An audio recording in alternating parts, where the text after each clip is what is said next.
Rupert Spira is one of the clearest modern voices articulating the essence of non-duality, the understanding that consciousness, reality, and self are not separate things, but different ways of describing the same seamless field of being. His work stands in the lineage of the Advaita Vedanta tradition, from the Sanskrit Advaita, meaning not two, and carries forward the insight that what we call I and what we call the world are not two distinct entities, but one indivisible whole. Let's unwind this gently, because it's both deceptively simple and profoundly disorienting. Here is Rupert.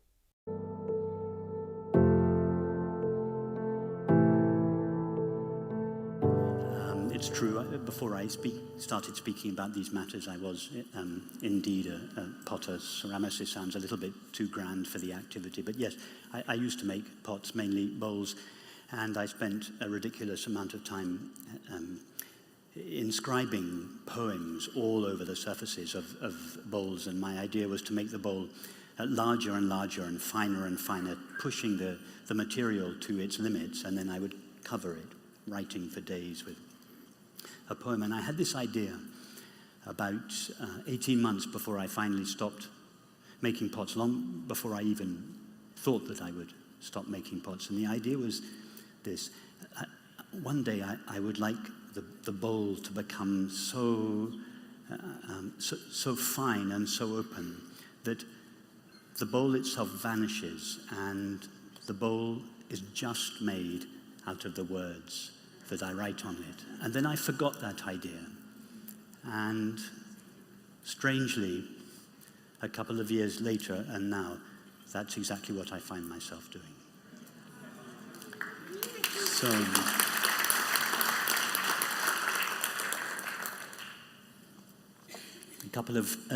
last week on a retreat on the East Coast, somebody asked me if I felt that the two disciplines of science and non-duality were converging. And I said that I thought I would probably be in a better position to answer that question at the end of this weekend. But I must confess that I do sometimes wonder what happened to the ideas that were prevalent at the end of the 19th and beginning of the 20th century. Ideas of people like Einstein and Schrödinger and Eddington and Pauli and James Jeans and Niels Bohr, all of whom understood that mind is inextricably interwoven into the way into our perception of the world, into the world itself. And as such, they placed consciousness at the very heart of reality. What took place that caused these ideas to become eclipsed by our contemporary mainstream materialist science? There may be many answers to that question, but one of them I would suggest is this, that in the mid-1970s, a definition of consciousness emerged.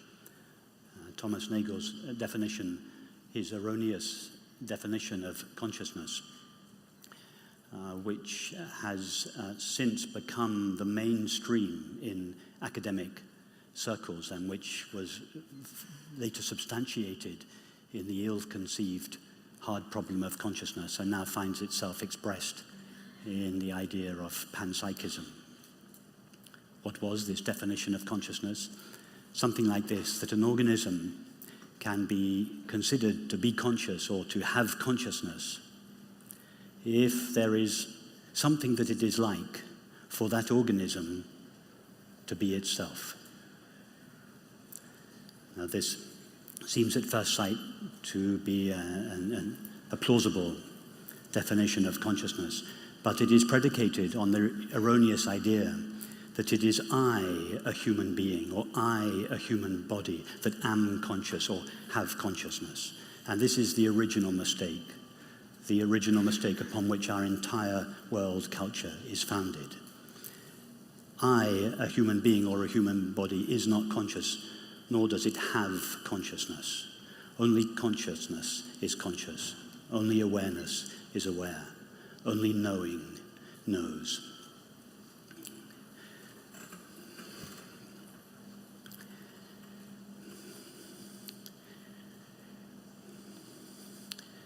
So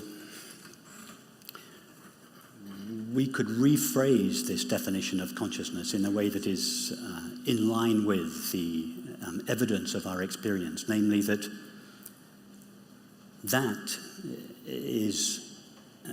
consciousness is that which knows the experience of being itself. Or more simply, consciousness is that which knows the experience of being. It is not a human being that has experience or knows experience. A human being is experienced. It is consciousness alone that has or knows itself. And this consciousness's knowledge of itself shines in each of our minds as the knowledge I or I am. As such, the name I is the name that which knows itself gives to itself. So it should be reserved for consciousness alone.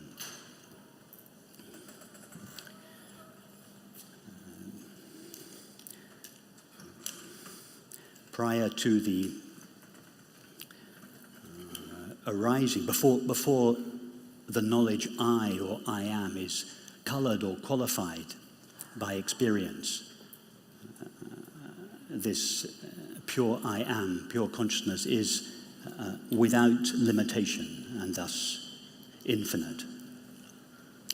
And in other words, it is infinite consciousness is knowledge of itself that shines in each of us as the simple knowledge I am. And being devoid of any limited qualities, this infinite consciousness that knows itself as I or I am is what is known in the religious traditions as God or God's infinite being. And this understanding is, in my opinion, nowhere better expressed than in the words of the Sufi mystic Balayani, who said this: no one sees him except himself. Please forgive my use of the male reflexive pronoun. It's just an old linguistic style that has no significance or implication, and I'm just an old-fashioned Englishman, so I like to use this language. So he says, no one sees him except himself. No one reaches him except himself. No one knows him except himself. He knows himself through himself, and he reaches himself by means of himself alone. Only he knows him.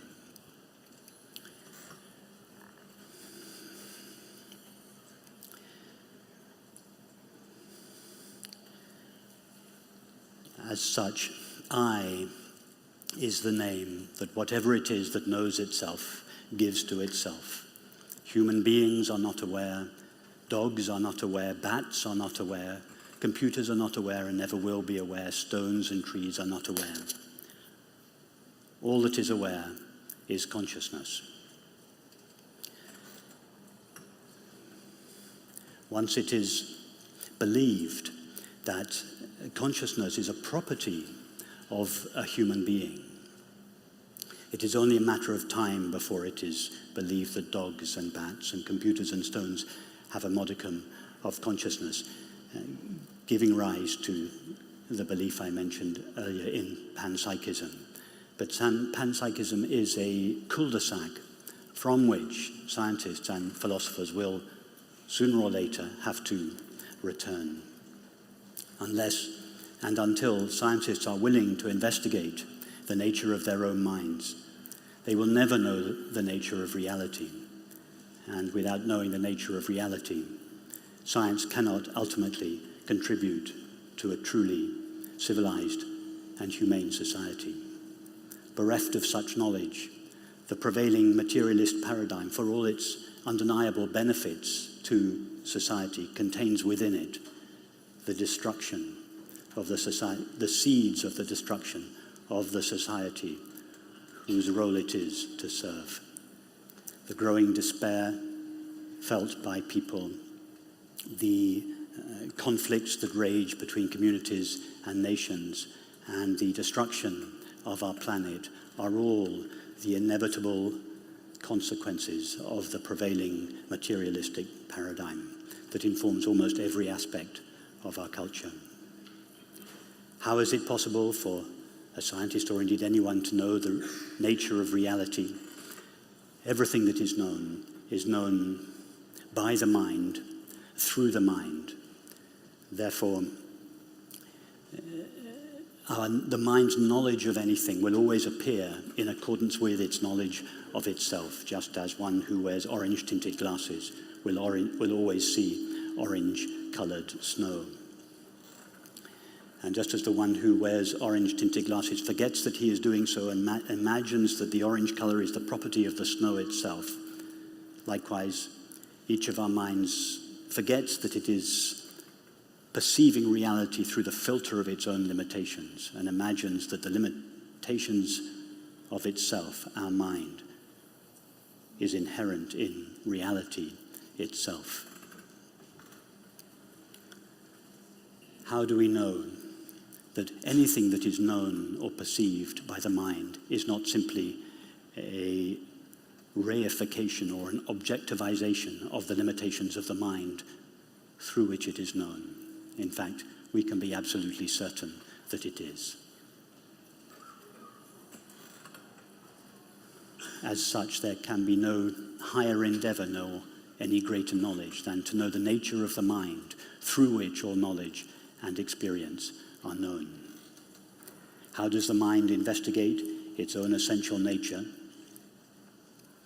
The essence of anything is that part of the thing that cannot be removed from it.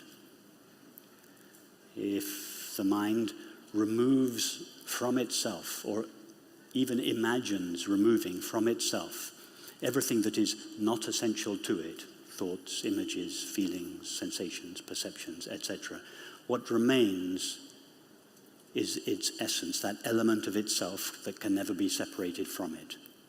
And if each of us performs this experiment for ourselves, imagining removing the content of our experience from our minds, all that remains is pure knowing or pure consciousness.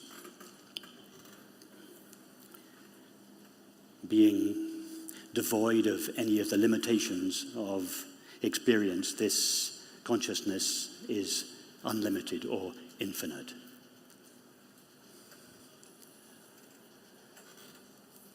If we want to build a model of reality, should we not start with the primary element of experience, eternal, infinite consciousness, the one element of our experience that we can be absolutely certain of, and only resort to or infer the existence of another material, namely matter, if we cannot account for everything that takes place in our experience using the consciousness-only model? And if science is not able to give us a sane model of reality upon which a truly civilized and humane society is based, then we should look to our poets and artists. They are the free thinkers for whom the unity of being has not yet been eclipsed by the apparent multiplicity and diversity of discrete objects and selves, each one separate and distinct from the other. As the German poet Liesl Müller said, "I will not return to a universe of objects that do not know each other, as if islands were not the lost children of one great continent."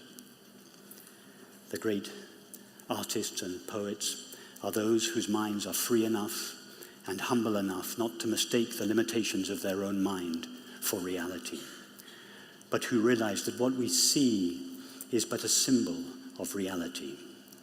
A symbol in this case is not something other than reality, or other than the reality that it presents. It is simply a partial view of that reality, which, depending on the point of view we take, either conceals that reality or reveals it. As William Blake said, the tree which moves some to tears of joy is, in the eyes of others, simply a green thing that stands in the way. Some see nature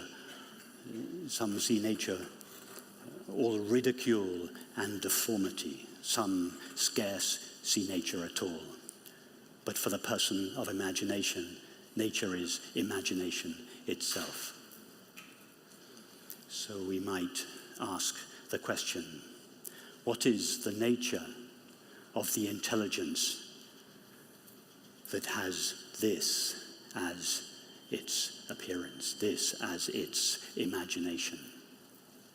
As the poet John Milton said in the religious language of his day, thine this universal frame, thyself how wondrous then.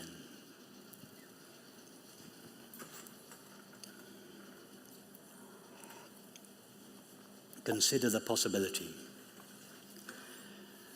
that nature or reality is the imagination or activity of the one mind, pure knowing or consciousness, that assumes the form of each of our finite minds, through which it refracts itself into an apparent multiplicity and diversity of objects and selves. William Blake again, every bird that cuts the airy way is an immense world of delight enclosed by the five senses. Every bird, and by implication, every object, is an immense world of delight enclosed by sense perception. That is, appearing through the limited faculties of the senses as an object. In other words, pure delight or joy, that is, the knowing of being.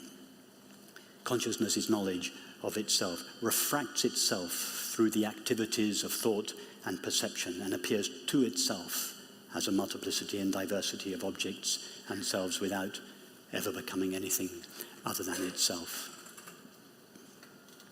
Rilke expressed the same idea, but he took an apple rather than a bird to explore this. He said, dare to say what apple truly is, this sweetness, at first thick, dark, dense, then exquisitely lifted in your taste grows clarified, awake, luminous, double-meaninged, sunny, earthy, real. Oh, knowledge, pleasure, inexhaustible. The same idea, inexhaustible pleasure and knowledge, what William Blake called an immense world of delight, enclosed by sense perception and appearing as the objective world.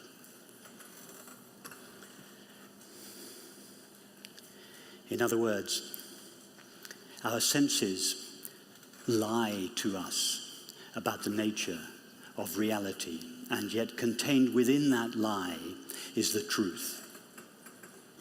The role of the artist is to use the language of lies, sense perception, to speak of the truth. As Picasso said, art is a lie, but it makes us realize the truth. And he went on, the artist must know the means whereby to convince others of the truthfulness of his lies. And he might have added that the philosopher or scientist has a duty to humanity to see through the veiling power of common sense and to lay bare its reality, of which sense perception is but a limited or partial view. Remember Einstein, who said that common sense was just a series of prejudices that most people acquire by the age of 18.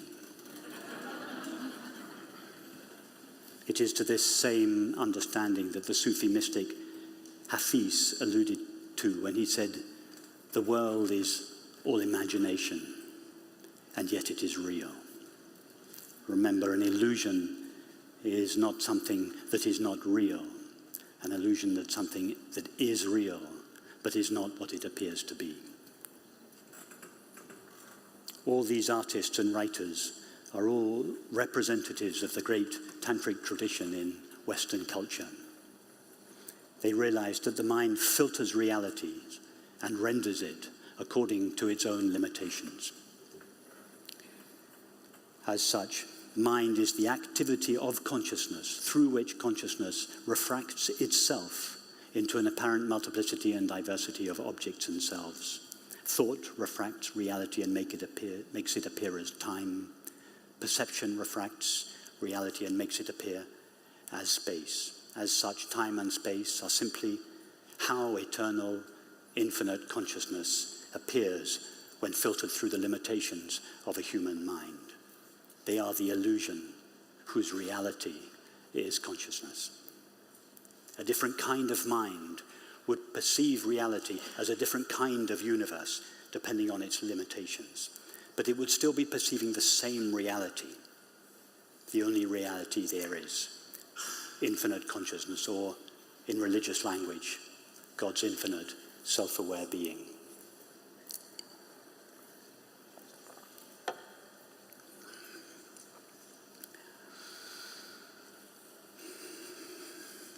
Let me suggest a model that makes this easier to understand. Take the analogy of a dream. When we have a dream at night, we dream a dreamed world within our own mind, but we cannot perceive the dreamed world directly.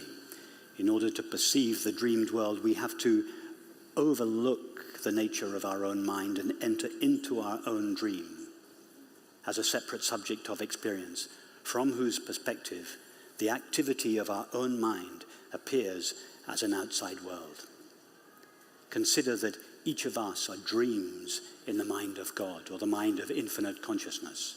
The only difference between our mind and infinite consciousness's mind is that our mind can only have one, localizes itself in its own dream as a single subject of experience, whereas infinite consciousness is presently localizing itself in its own imagination as each of our minds. We are all the separate subjects of experience, localizations of infinite consciousness, through whose agency consciousness knows itself as the outside world.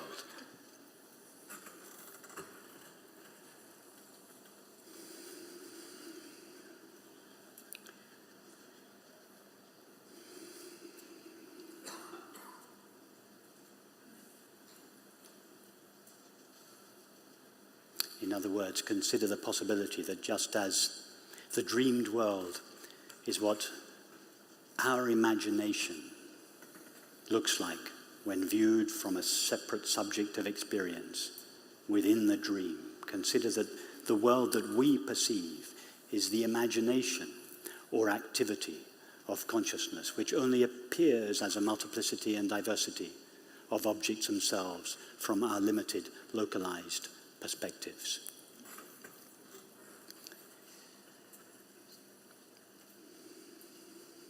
This is what Hafiz referred to when he suggested that the world is an exteriorization of an hidden inner reality.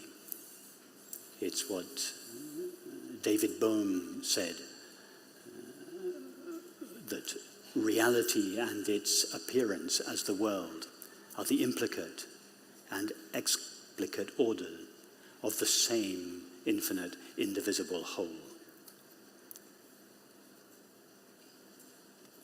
It is not the world that veils reality. The world is shining with its reality, as its reality. It is belief that veils reality, or seems to. As Nisargadatta said, when somebody asked him if it was possible to see God, he said, yes, of course, just look around you.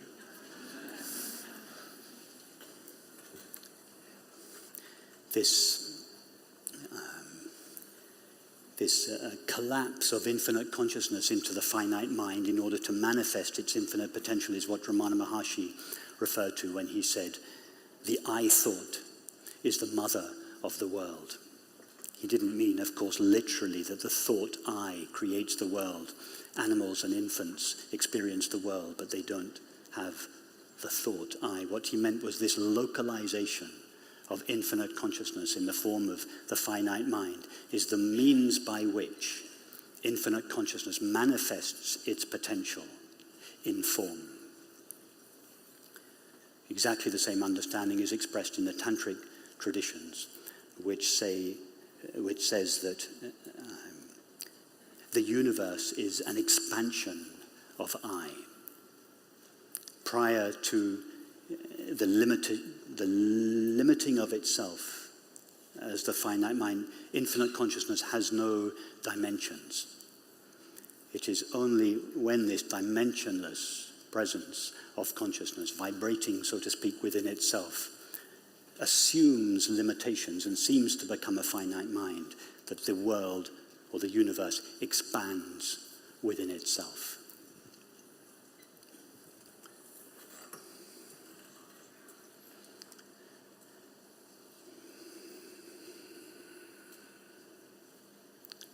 This understanding is nowhere better expressed in, having said that about Ramana Maharshi and the tantric traditions, this understanding is nowhere better expressed, at least not in the West, than in Shakespeare's words in A Midsummer Night's Dream.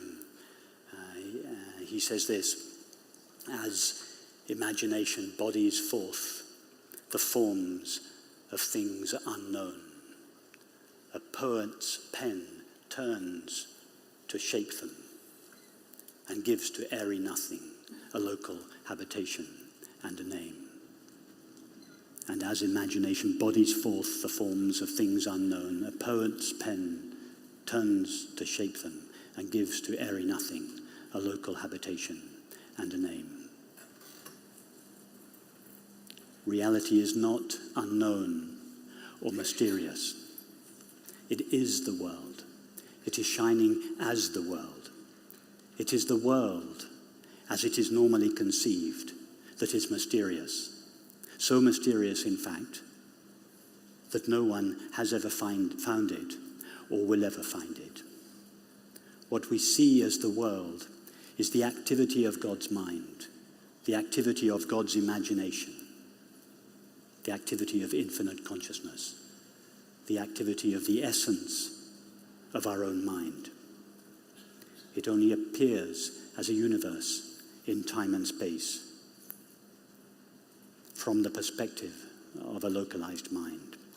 Our mind has reified its own limitations and projected them onto reality. We do not think about the world because it exists. It seems to exist because we think of it. Divested of the limitations that the mind superimposes on reality, reality shines by itself, a single, infinite, indivisible, and utterly intimate whole, which ultimately cannot be named, for all names refer to things, and ultimately there are no things that have a name or can be named. As Balayani said, otherness for him is him without otherness. This absence of otherness is known in common parlance as love. The very essence and nature of reality itself, of which all of this is its appearance. Thank you.